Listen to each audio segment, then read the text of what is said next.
Sponsored by the Mirror. There's the mirror behind you as well.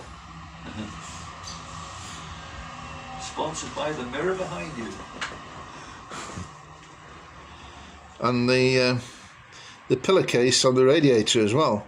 Plus, on Graham's right-hand side, which is our left, there's also Veronica, isn't it?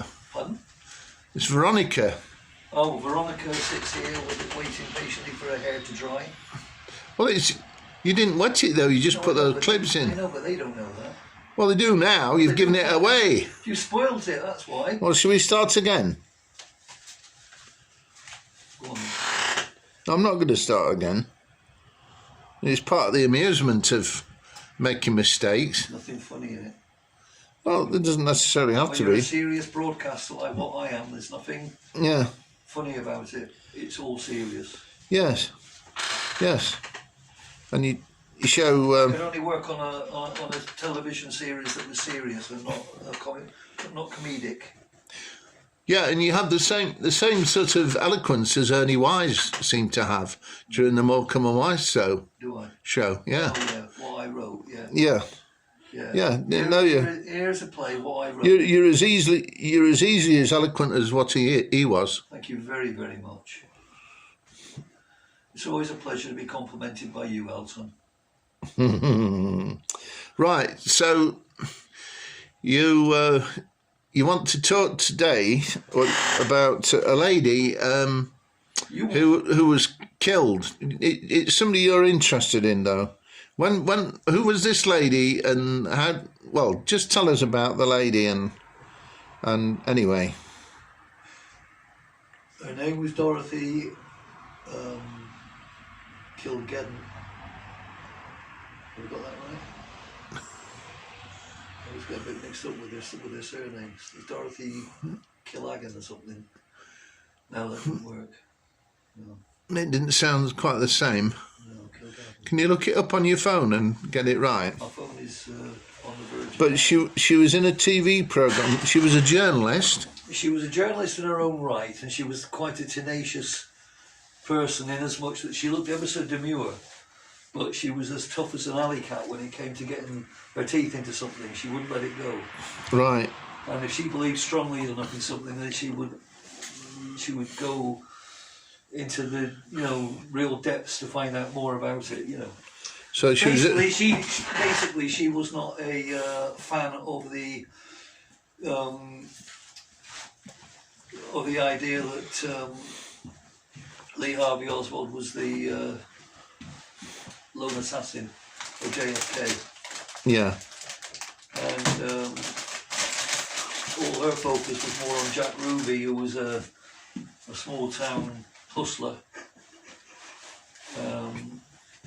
who shot Lee Harvey Oswald that morning when he was being led into court. Yeah.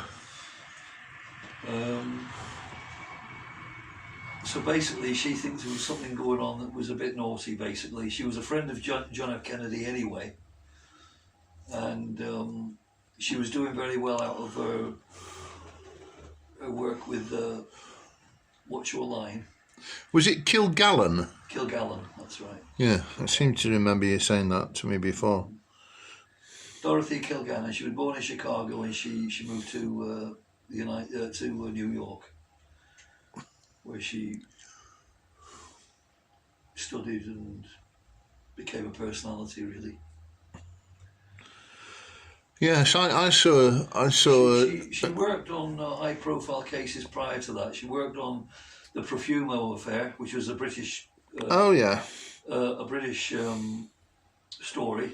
Yeah. And she also worked on the Sam Shepard, the surgeon who was up for trial for murdering his wife, and Dorothy, did everything she could to prove that he was innocent. Was that Sam Shepard? It was the basis of the film called The Fugitive. Yeah, or the TV series was first, wasn't it? Well, the TV series starring Robert McGugan, was it, or something? Patrick David McGowan. David Jansen or something? Yeah, it wasn't Patrick McGowan. It was David Jansen. Yeah.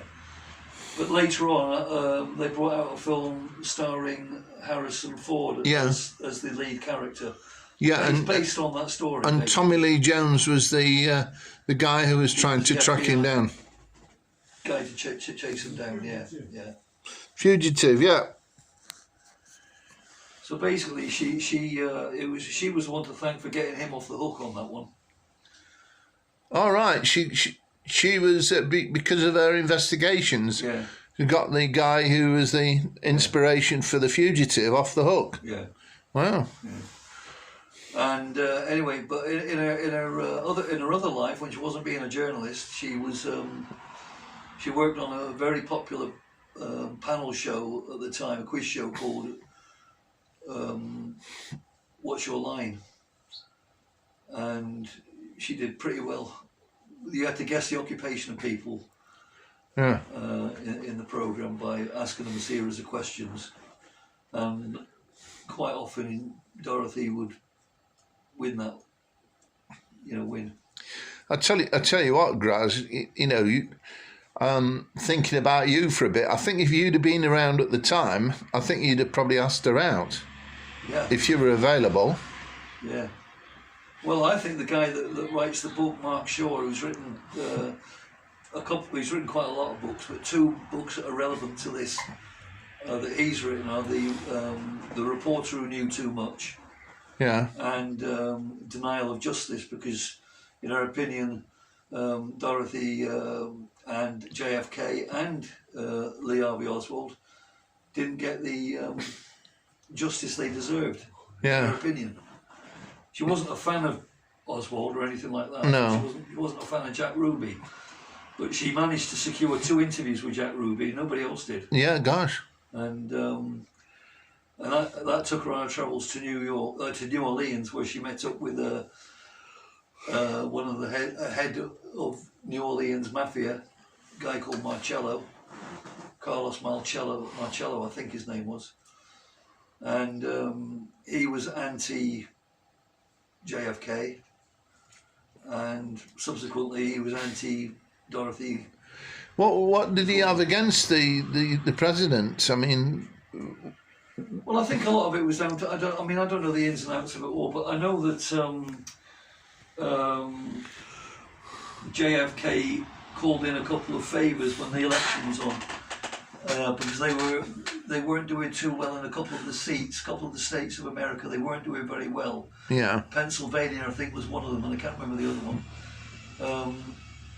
And so they asked JFK asked them if they would, sort it so he won those 2 seats. What do you mean? What do you mean? Intimidate the voters, or just arrange for some votes to be lost or something? The Kennedys didn't like the mafia very much, and the thesis was that really Jack Kennedy, once he won the election, he put Bobby Kennedy into the job of bringing down the mafia. All right. Which wasn't a very good move, because the mafia had just helped JFK get the presidency. So the theory is that he was taken out by the mafia. Right. Not just by Lee Harvey Oswald, who was nothing. He was a crack shot, apparently, Lee Harvey Oswald. But she didn't buy into the idea that he was a lone assassin. Yeah. I mean, I know this is a bit of a fairly silly thing to say, but couldn't you just have claimed that he'd misheard, right, and blamed things on raffia rather than mafia, you see? Possibly. Because, I mean, raffia is quite innocent, really. Yeah. Because, I mean, at our school, at Malin Bridge, Mr. Courage was the headmaster, and one of the craft things that they had in the school was making baskets out of raffia. It seems to me that you could start off a legitimate a legitimate business, making nice baskets like that kind of thing, Well, and get out of any criminal activities and that kind of thing. Well, the world's an evil place, isn't it? And criminality exists, whether it's organised or not. And the mafia were a big concern, and we didn't take them on. You see, the mafia basically, essentially, they kind of took care of business within their own ranks. Yeah. Mafia, rather than going out shooting people. Do you know what I mean? Yeah. No, I can imagine they'd be a bit like the Cray brothers were, who seemed to have a limit of, they wouldn't go and have maybe shoot somebody's mother or something like that. Yeah, exactly. But they'd have a go at somebody who they considered an enemy of them. Yeah. Yeah. Well, it was, the outcome was that basically that she wasn't trusted. She got all her notes written down on in a file, and the file went missing from her flat, from her apartment. Yeah, there's all sorts of things that just don't add up. She just done the What's Your Line was a live program. It wasn't recorded. Yeah. So she just finished that episode that night, and she at this meeting everybody from the show went into the Regency Hotel apparently, had a chat and a few drinks, this, that and the other. And she was seen talking to this guy called, I forget his first name, Panatic or something, but he was a journalist as well, but he was they reckon the mafia had got to him, and it was him that had killed Dorothy. And this is what Mark Shaw in his book is trying to get to the bottom of. Well, I mean, not only Dorothy Kilgallen, but I mean, there's journalists all over the world who are sometimes threatened because You told me about that one the other day, didn't you? In Ireland. Yes, no, I think Orla Gearing's sister. Yeah. There's a film about her actually. Yeah, there is. And what? Yes, of course you can. Yeah, and because she was she was outspoken. She was getting too close. But she was married and got a child, right? Kilgallen. Kilgallen. She was married. Yeah. She was twice married, actually. Yeah. I think. Not at the same time, though. She was married to Richard Colmar, who was a screenwriter and a director on stage in New York. A lot to do with the Broadway scene and all that. And Dorothy, in her own right, was a prolific writer of a weekly or a monthly input on a particular stories to do with Hollywood. Yeah. But she was a bit more than just a gossip columnist. She did. No. She wanted to do a genuine job and challenge rotten things that needed exposing. And I'm sure it was the same with that Irish journalist, because I think a lot of children were coming under the bad influence by drug runners in Ireland at that time, and that's what really got her interested in trying to stop the drug business, really, because she didn't want the people who were interested in making lots of money and not really bothered how they did it, destroying or at least spoiling a lot of these young people's lives. And so it was a noble cause, really. That's it. The Lady with the Lamp. Yes. That's it. Well, do you want it in here or? What you could do is stand next to Graham and just pose with it a minute, just to show us, because the viewers, because we're filming at the moment. Oh, sorry. No, stand with it, next to it. There we go. There you are. That makes quite a good scene, that, actually. Thank you very much, and you can, thank you for bringing that in, and I'll keep it here. Does Graham want to keep it now? You're in danger of being mistaken for the Statue of Liberty, but, smaller and masculine with a mask on. Yeah. Yeah. Yeah. So have you got any? Yeah. So there's even these days as well. I mean, wasn't there that journalist who he was trying to expose something, and didn't they? They bring him round in was it in the Middle East or somewhere like that, and he wanted to get married to somebody, married to his fiancée, and he had to go round to an embassy to get some information, and he didn't leave, you know, and apparently they got rid of him there, and all because he was trying to expose something. I don't know what it was. But it's the same, you know, like lots of people in Eritrea who aren't very happy with the government get put in prison for long periods of time because they don't agree with the government in Eritrea. People have been in prison for years in Eritrea for, you know, for sometimes for their faith and wanting to express their faith. And it happens all over the world. In China, the people who belong to the Muslim, what they call the Uyghurs or something like that. I've probably said it wrong, but you must have heard about these people. They go to they're put in they're from a branch of the Muslim faith, and they put them. No, they. Basically, they're put in work camps in China. Oh yeah. And they have to go through re-education, or, you know, learn about Chairman Mao, you know, because he was such a wonderful fount of knowledge and joy and everything that that basically they you know, they didn't want these. They wanted to persuade these people by whatever means they could, so they wouldn't sort of be controversial in the Chinese society. It helps. I mean, it happens a lot with the Christians as well.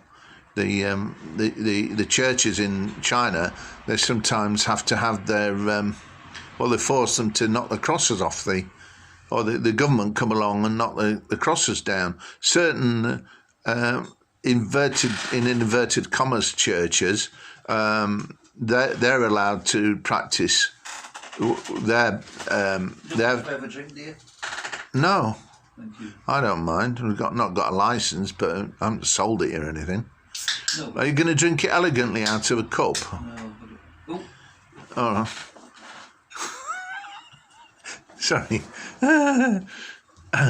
when it hits my leg, I say, oh please God, let that be blood.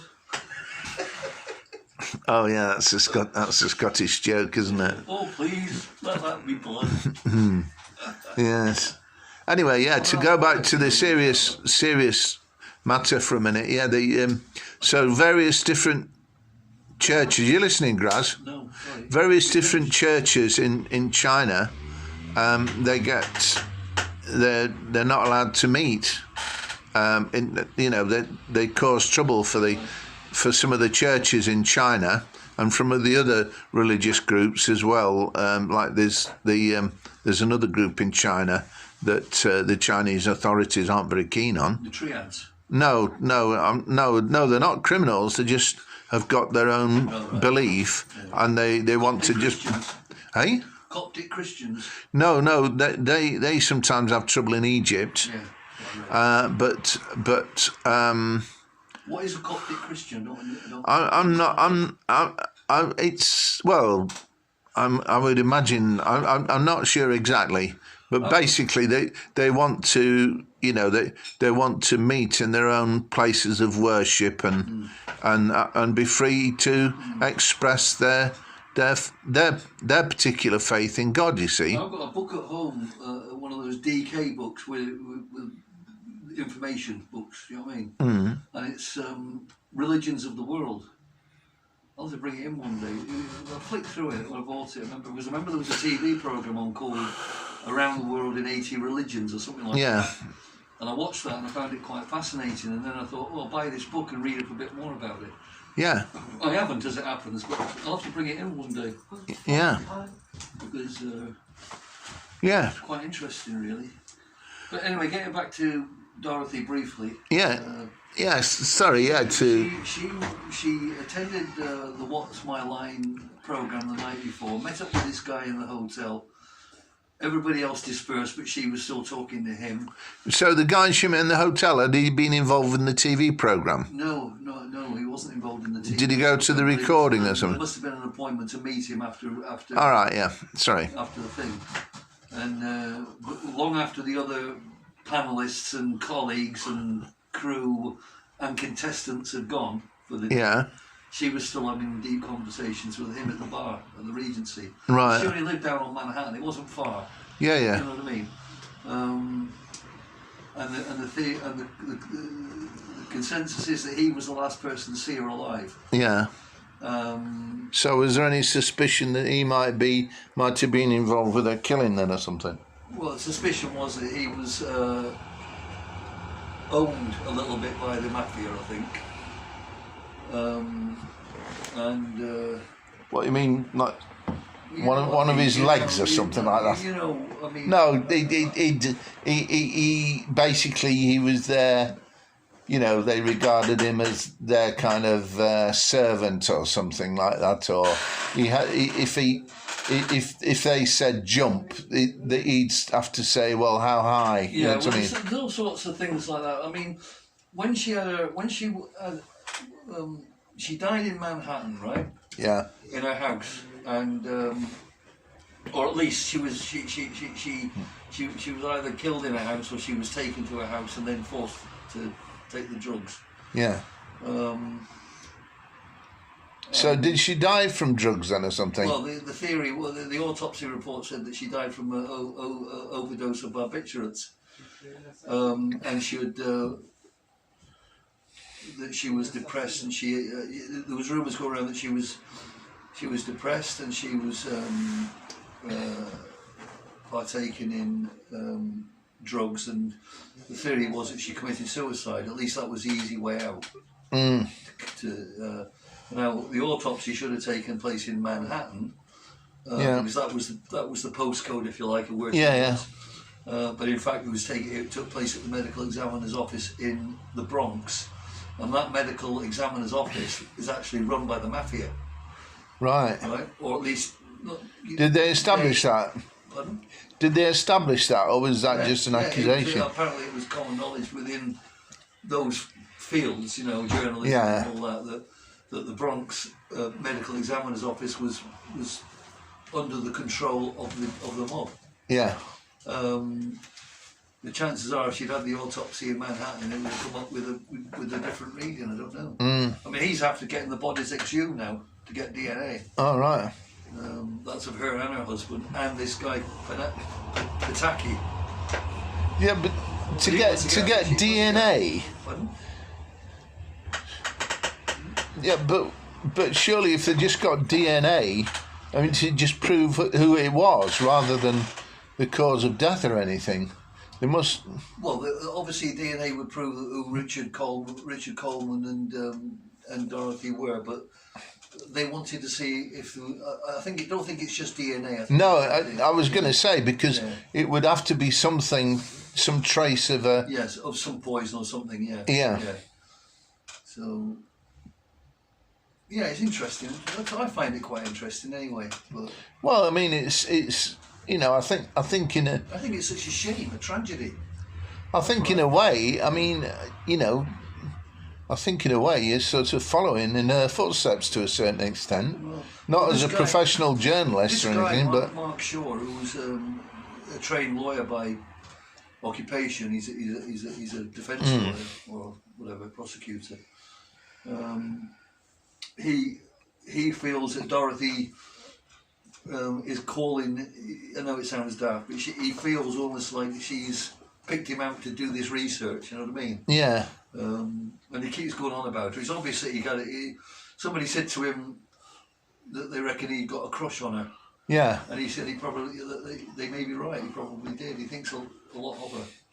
Well, He's always praising her in everything you read about her. You know what I mean?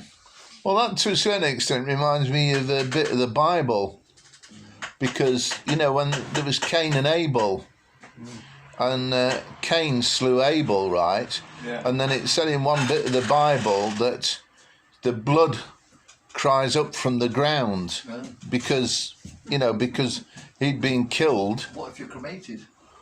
Well, they weren't in those days. But the blood had gone into the ground, and it was because justice hadn't been done. Well, So it might be a different way of justice coming. He strongly believes that she was murdered. So it's similar, but people, something not sitting right, or something not something a bit odd somewhere. Well, you see, the other thing was the death scene where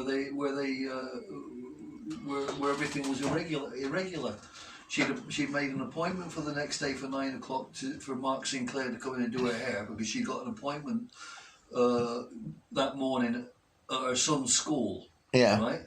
So not connected with any of these two stories. Yeah. She had a parent's appointment at a child's school, and she got a six-story apartment she lived in. Yeah. In Manhattan, and she used to sleep in a certain bed. Apparently, she never ever slept in the bed that she was found in that morning. Yeah.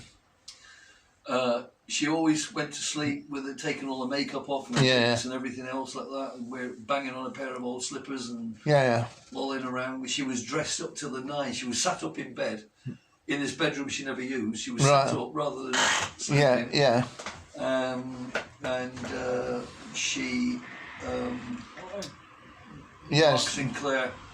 RSVP, what you put on the letter, what does that mean? Respondez s'il vous plaît. Please answer. All right, please answer. Sorry. Yeah, no. RSVP, you just wanted to know the meaning of it. Sorry to interrupt you. Go on. She was found sat up in bed. There was a book laid on her bed, open but laying down. Yeah.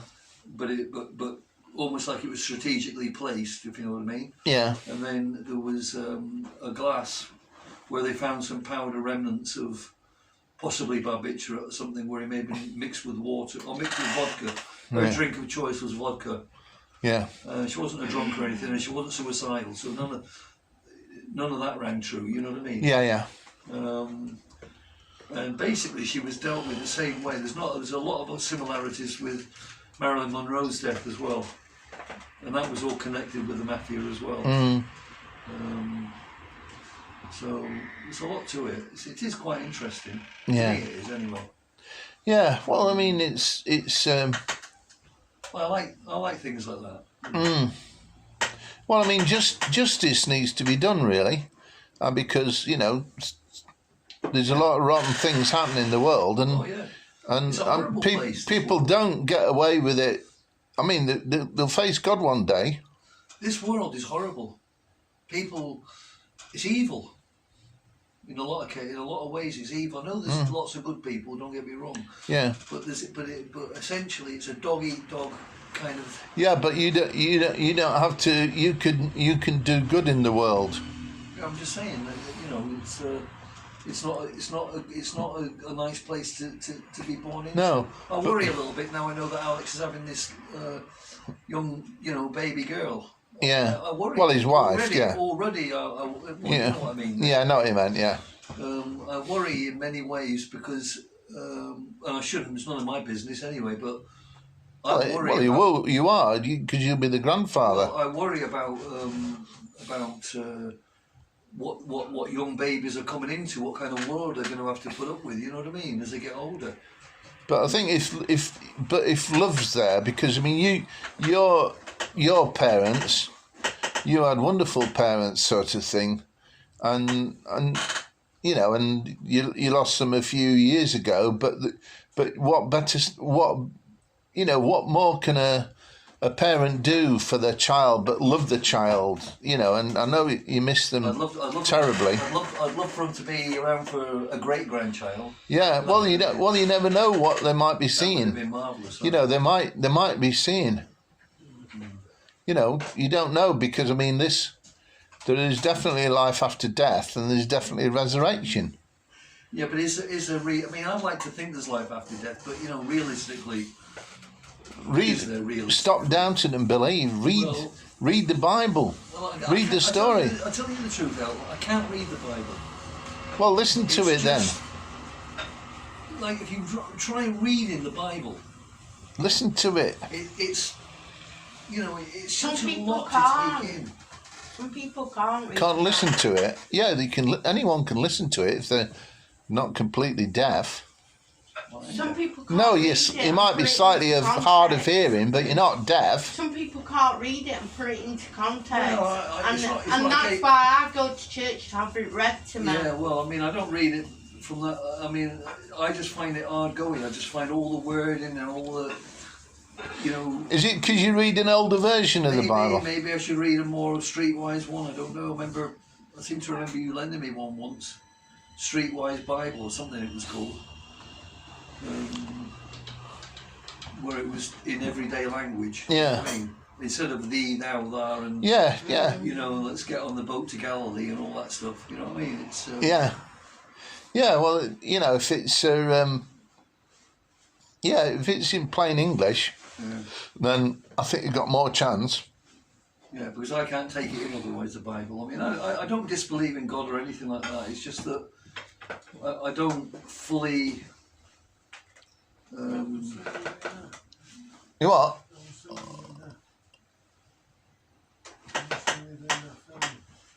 Right, it's paused. I mean, she was very religiously. Dorothy.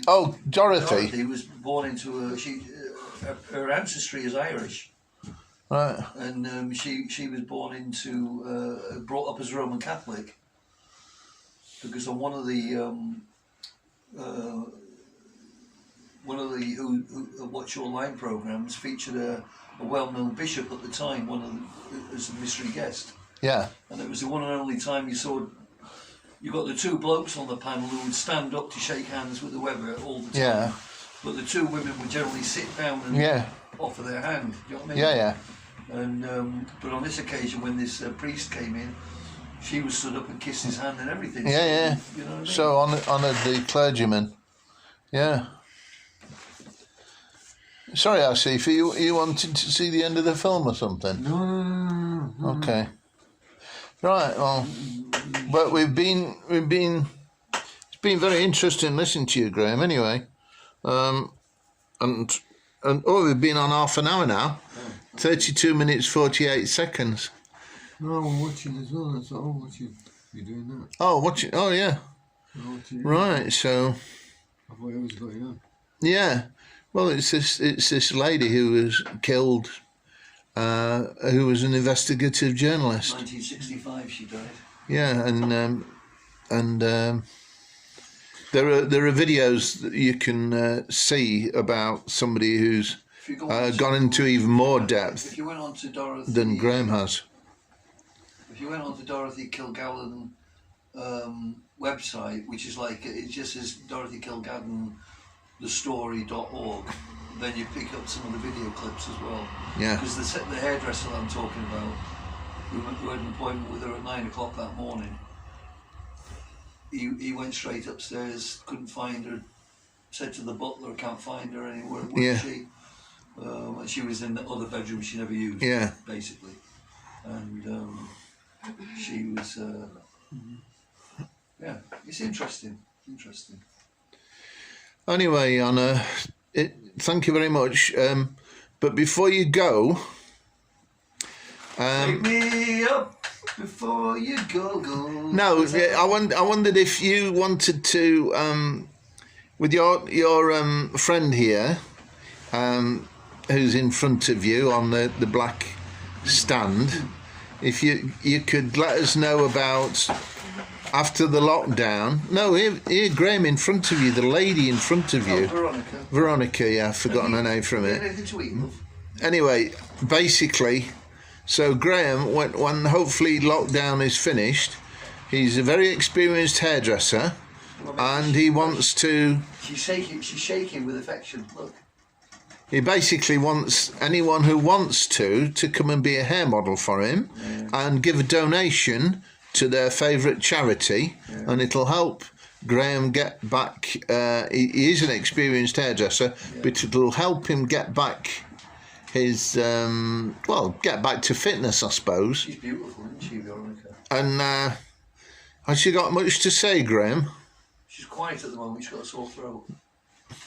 Well, her voice might appear from somewhere else. Why don't you turn around to put her next to yourself and see if she says anything when she's turned round? What do you think she might say? That's Charlotte, that is.